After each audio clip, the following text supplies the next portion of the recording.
All right, I want to thank everybody for coming to Subject Matter Experts on Delivery. I have the honor and privilege of sharing the room with Celestine Foreman of Bread of Heaven, New Jerusalem, and Robert Burns of Rains County Good Samaritan. Please tell me if I got y'all's respective agencies correct. I've only had 3 cups of coffee this morning.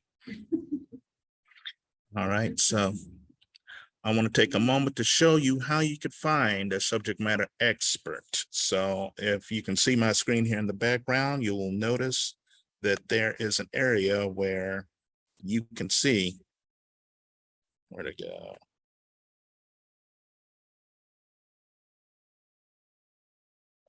Subject matter experts right here. If you click this little link, come on, work with me.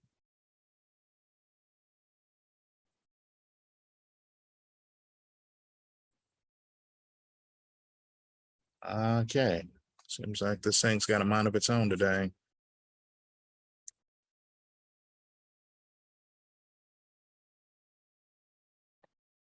There we are. Come down here and you just click the area you are interested in getting some guidance on. You'll see a pantry that is in a relatively close county to you. We have some areas where we've got a few options. We've got a couple areas where we'd be very interested in getting some more subject matter experts. For those of you that are interested in being considered a subject matter expert, if you'd be so kind as to email your respective agency services representative, we'll ask you a few questions, maybe come see an operation. And if it looks like it's a good standard setter, we will be more than happy to add your illustrious organization to this board of knowledge. And with no objections from you, Mr. Burns, I'd like to give the floor to Ms. Foreman so she can tell us about her delivery system. Ms. Foreman, if you unmute, take it away.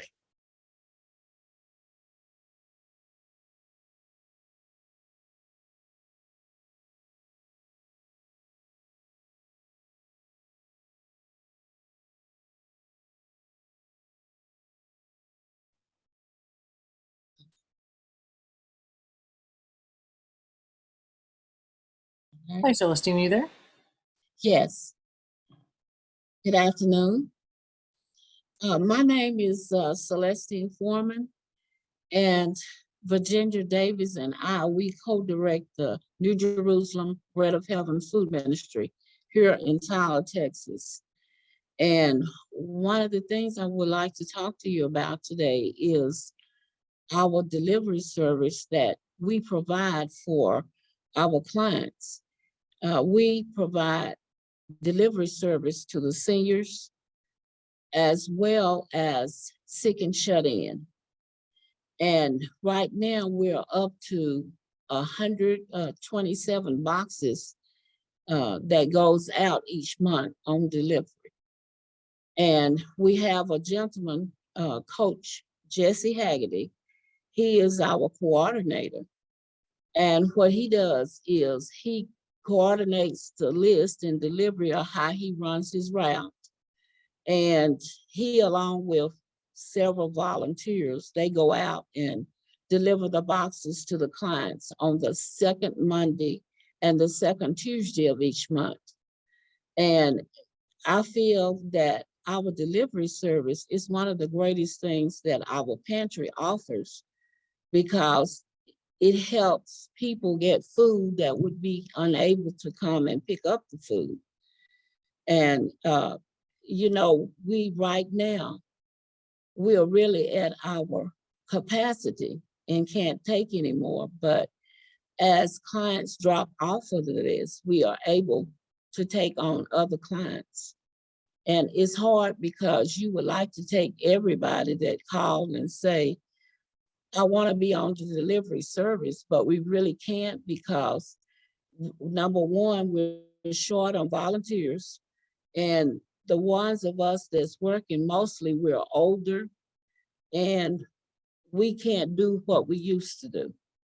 So we try to do the best we can and reach as many people as we can. We also do what we call delivery for emergency boxes. Sometimes people call in and say, well, we need food, we're out of food. And if they can't pick the food up themselves, then we go and deliver the food to them.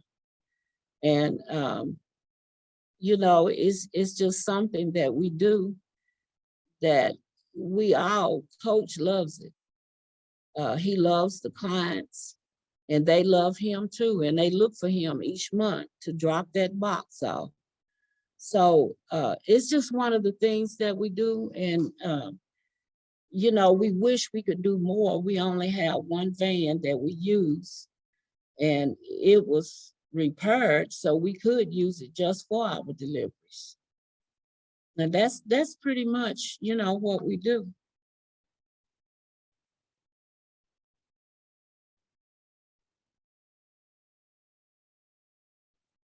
All right. Thank you, Ms. Foreman. Appreciate you talking. Mr. Burns, the floor is yours.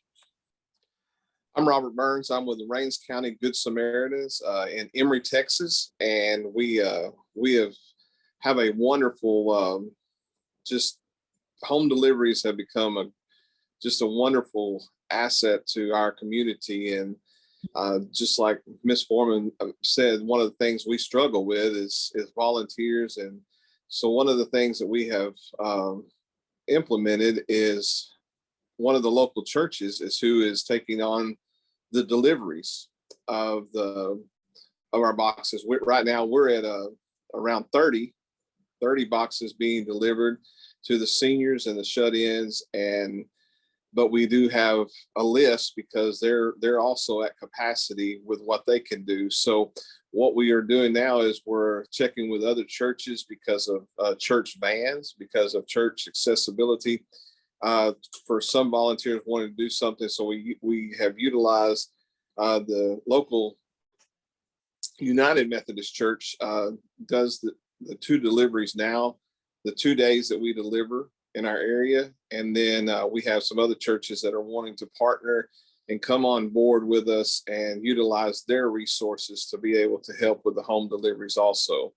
And it is but it is a need that we're seeing, a growing need in our community with all of our clients. And so it's something that I see that we're going to grow not only our community, but communities around. But it is a joy to be able to help those in our community that can't make it or that aren't able to make that drive or not able to make those to get their food. And also, I'm very thankful for a few of our volunteers that are able also to, on occasions, we have people that is in emergency situation, they just can't come and get their food. The car may be broke down. Somebody that they ride with may not be able to, and so we're able to utilize some of our regular home delivery individuals. Also, we have some volunteers that are local that said that they will take deliveries in a emergency circumstance, and so we're very thankful that we're able to provide that. And just but it's something that really is a benefit, and it would be a benefit to any pantry that has seniors, because the senior population is continuing to grow, and then there's just people who are having lots of trouble with transportation. So that's what I have, and I thank you for all that you do.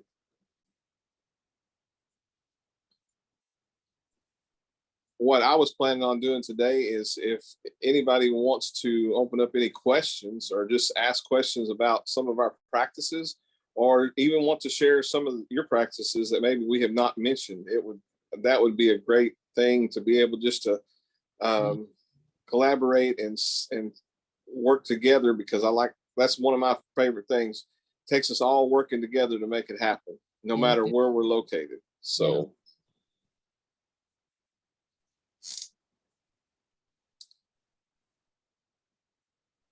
All right, we're going to open up the floor for questions here. If you are a little shy about being on the mic, feel free to drop your questions in the chat and we'll take turns answering them.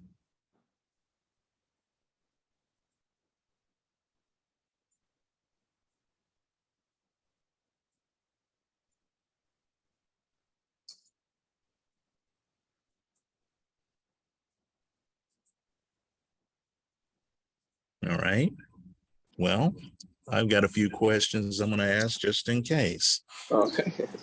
All right. So I'd like each of you, going in the order we started here, to kind of tell us some of the challenges in actually starting a delivery service. How do you figure out where your priorities lie as opposed to just throwing a wide net? Well, this is the thing, when we first started delivering, it was like a few people would come in and say, I have a mother that needs a box. And so we would take the box. At first, we could take them in our vehicles. And because the word got around, it grew and grew and grew. And the thing is, when they call in, we talk about if he can do it or if he can't do it. And so, our priorities is to all the clients, but like that's how we ended up with 127. And some of them are that we did have are deceased. So now we're at 127. But because we keep taking uh new clients, even though it's hard. Sometimes coach, he'll go back in his truck with boxes because he don't want to miss someone that he think that needs a box. And so he'll just take that box back, or one of us will take the box, because if we think a person really needs a box and it's not up to us to judge about that, we just try to help everybody. And that's the goal, is to help all your clients. And so it's hard to decide, well, we can't take them a box. And most of the time, if we can, some kind of way, if someone comes there, we try to see that they get that box, even though we can't put it on the delivery van because he's full on Monday as well as Tuesday. So uh, we just try to do whatever we can to help everyone. So that's our main goal, is to help everyone. And sooner or later, maybe we'll have some more people to come in and say, well, we want to drive and deliver. And I think that will help us take even more, because it's a dire need out there. Like Mr. Burns said, it's a need for food. And my husband and I went out on a route with Coach when he needed help. And I met a lot of those people that get the boxes. And I saw how excited they were when he came. He drove up, he blew the horn, and they knew he was coming. And we would get out and take the box. And the excitement that those people showed just let me know we got to work harder at trying to help as many people as we can. So, we just pray about it and try to do our best for everyone. Absolutely. And that's one of the things that we have when we first started, one of the challenges was identifying, and it just started with one. All it Yeah, took was the one. And one of the that's it. things that we found was the some of our housing areas, like some of our government housing, that somebody couldn't drive and they let their neighbor know that you get food up there, and they don't have a vehicle, and they were all sharing rides, and they were trying to find rides, and they couldn't get on the dates. And so then what we did is we identified that those complexes needed us to, so our team went and began looking at those complexes and found those in those complexes that could not drive. And so what makes that a help is, yes, we have other places we go, but we can make one drop as far as going to that complex and have 10 units that we go to to drop off, and it doesn't take much. All it takes is one, and that neighbor will let the next neighbor know, and the next neighbor know, and say, and they'll tell us. And like Ms. Foreman said, they look forward to it. That day you pull up, they look forward, and they'll tell you, we have somebody else that's just moved in. They don't have their family move them to the. Their family came and moved them in, but they have no transportation. And would y'all be able to help them with food delivery? So then we make contact with those people, and we add them to the list if we have room. And then we let them know that we will, if we don't have room, we do the same thing. We come back and either load up again, or we call somebody else at the food pantry and say, can you grab a couple more boxes and bring them out to the area? And so those are some, and it's exciting to see it's almost like, as kids, we wait on an ice cream truck. It's food distribution. What's in the box this week? What's in the box this month? What's the new, and just to see the smile on their face and knowing that, and they're excited about it, and they get to, and not only that, one of the greatest things we try to do with our clients, and I know every pantry that's here on this, the same thing, is it builds relationships with those folks. And there may be other needs that we see. And that's one of the things. There may be, yes, we're meeting the food need, but there may be, with that delivery, they may need a prescription picked up, or they may need something else, and we can make contact to be able to get them the help that they need. So those are some things, but with that, that's how we started. And the biggest challenge that I think many of us face is getting the volunteers or to be able to go and take care of all the needs that are out there. There's still needs out there that are not being met because we don't have the resources. Not that they're not available, just with the volunteer resources, but that's picking up for us. So we're blessed. God has blessed us richly in that. So.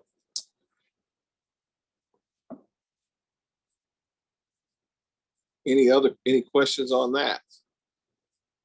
I know Charles is full of other questions. Oh, yes, I'm quite the student of life, so I've got a few more in the bank if no one else has anything.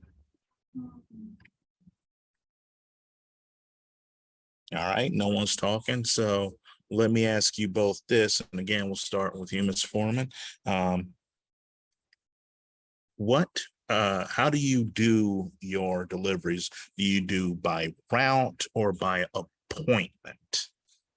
I've heard y'all talk about days that you go out, but do you lay it out like, okay, this person called and we set them for 3:30, or is it, okay, everybody that's just in the southeast part of town, we're going to hit them on Wednesday, and then we're going to pick up the northeast part of town on Friday? Said he's our delivery coordinator, and what he does, he have like a list, and he takes out half on Monday. He takes half of his delivery, and then on Tuesday he takes the other half, and we have a list. And what he did is he coordinates like the same areas, like another guy was delivering, and it took him 2-3 times the hours that Coach can do it in no time, because he sits down and he works out his routes. And so those are the ones he take on Monday, and then on Tuesday he has a route worked out for Tuesday. And it's like he can go to this house and maybe go over to another street, and it's like houses, places that's all in the same area. And one of the places that when we went with him to deliver, we went to the apartments, and he have the apartment numbers, and he starts and he just works his way through, but he goes by a list. We have a list for him, and he organized the list itself by where the people they're located. So that's how he organized his list. And it makes his route easy. And if he has someone with him, he usually have 2 volunteers that work with him. And it takes them no time to go out and deliver because they know where they're going. And they usually work by schedule. If someone is not going to be at home or they have a doctor's appointment, they usually call and say, I'm not going to be here. Or if someone that lives next to them tells coach when he get there, they said leave their box here. They had to go to the doctor. And so that's pretty much how he does it. We have 2 ladies, or actually 4 ladies from the church that help with that, and they take that list. They have the same list, just as Miss Foreman. So they take a list of the names. We provide them the list, and they take that list, and what we coordinate ours. We have Monday food distribution on Mondays and Thursdays every week throughout the month, but our deliveries are once a month. And what we have tried to do is coordinate our deliveries with senior box waiting list, also with our senior boxes, to make sure that, you know, we're still getting in that time frame and doing with the senior box and getting those deliveries. So we coordinated with the third and the third Monday of each month and the third Thursday. And they have 2 places, 2 areas that they go to. We have 3 cities in our county, and they take one group goes to one city on Monday, and another group goes to another city on Thursday. And then what they do is, like 2 days before, they will call everybody on their list. They take a time and sit down and call everybody on their list to make sure that if they're going to be at the doctor, where they could leave it. If they're going to be at the doctor, what neighbor they could leave it with. If there's somebody close enough, or if we need to try to work out some other arrangements to get their food to them. And so that's kind of the way that the way that we have coordinated, and it really works well. Ms. Foreman, it's almost like a mirror thing here of a parallel, because we have 2 ladies in each group and 1 man in each group that go together, and the 3 make it go so smooth. They make everything go smooth. And once they leave here, it coordinates real well, and the neighbors are very good about helping if somebody is gone in the hospital, sick, whatever they are, to work out something in those situations. And so, but so that's how our distribution goes on but a lot of it has been, the time frame has been coordinated with us around senior box, to be able to make sure they get their senior box if they're on the waiting list, or if they're not on the if they're on the participating list, we coordinate it with the end of the senior box time. So.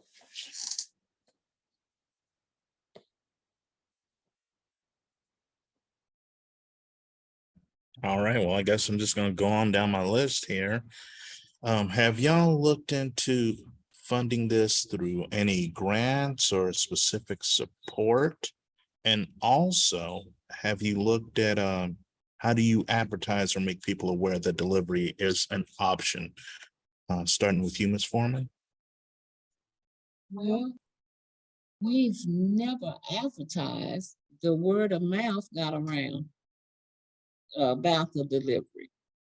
And when I first started working with the food ministry, like I said, it was just someone that was coming to pick up a box, and they was unable to pick it up the next time we passed out. So they called and asked if it could be delivered.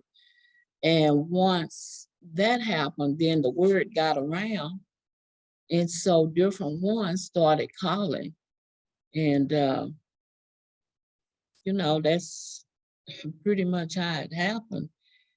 We really don't advertise, because once we started delivering, well, they tell someone else, And they would call, or either family members would come up to the church and ask if their loved one could be put on the list. And that's how we ended up with the number that we have. And like I said, some of them have passed away. So we're right at 127 right now.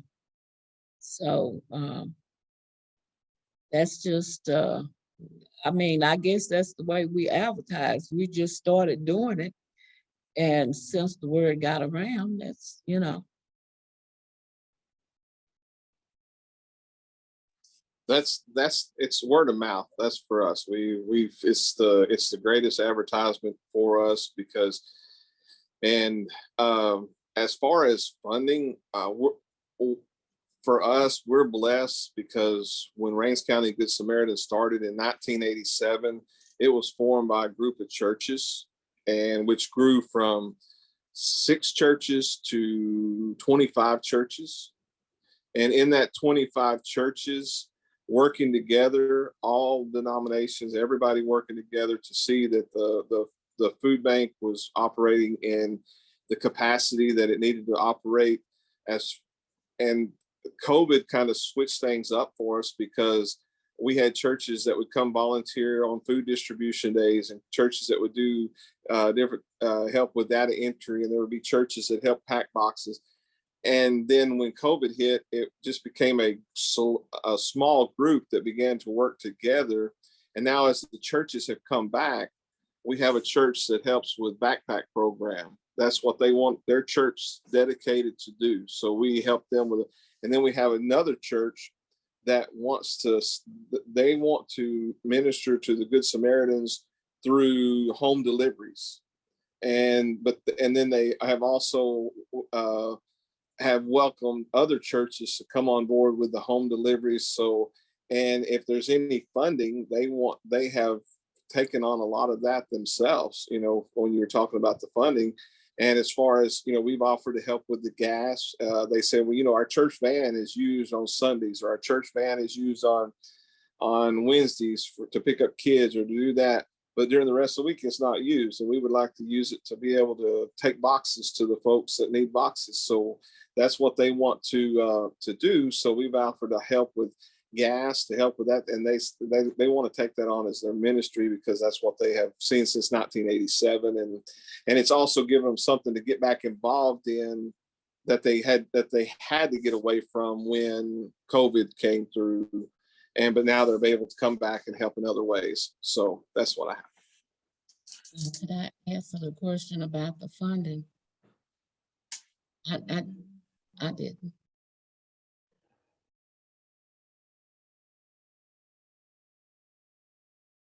Way we get a lot of our funding, we have donors that have donated to our food ministry. And because they know the things that we're doing, and us being a small church, we have struggled in the past with trying to do all the things that we wanted to do. But, you know, God have blessed us to meet some really nice people that saw what we were doing and donated us money. For instance, Tom Marty, he's deceased now. He came to our pantry one day and we were packing boxes. And he walked around and he was really amazed at what we were doing with the group that we had and all the boxes we had packed. And he said, if you had the money, what would you do? And I said, I would put more food in the boxes.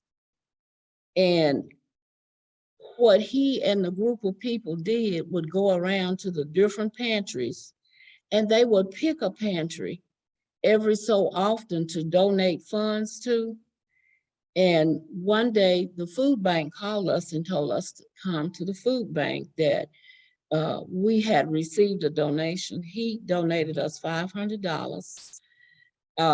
We've had others that knew of what we were doing and they donated money. And along with that, our pastor allows us once a month to take up money. And that's helped the pantry out a lot because he see what we're doing and members that see what we're doing. And a lot of the members have loved ones that we're helping. So they want to donate toward the pantry. So that's one of the ways we get some of our funding for the pantry.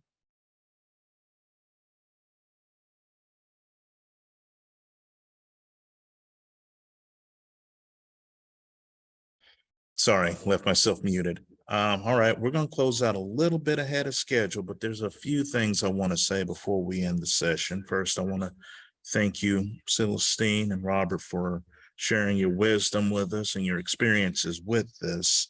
For those of you that are interested in exploring doing delivery, both of them will be listed on our subject matter expert page, so you'll be able to reach out and contact them that way.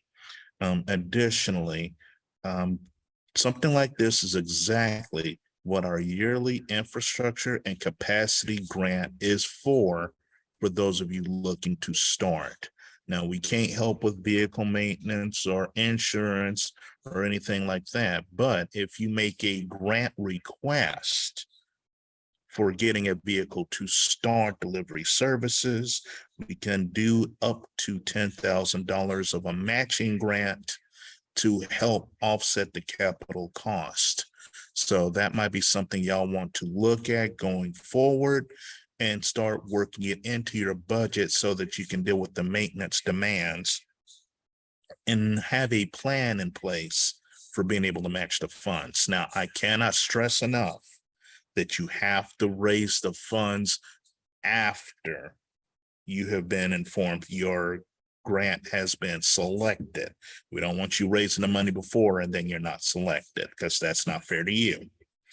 So if there are no other questions, then we will go ahead and close this room out and give everybody an opportunity to go see what's happening in some of the other rooms before we break for lunch.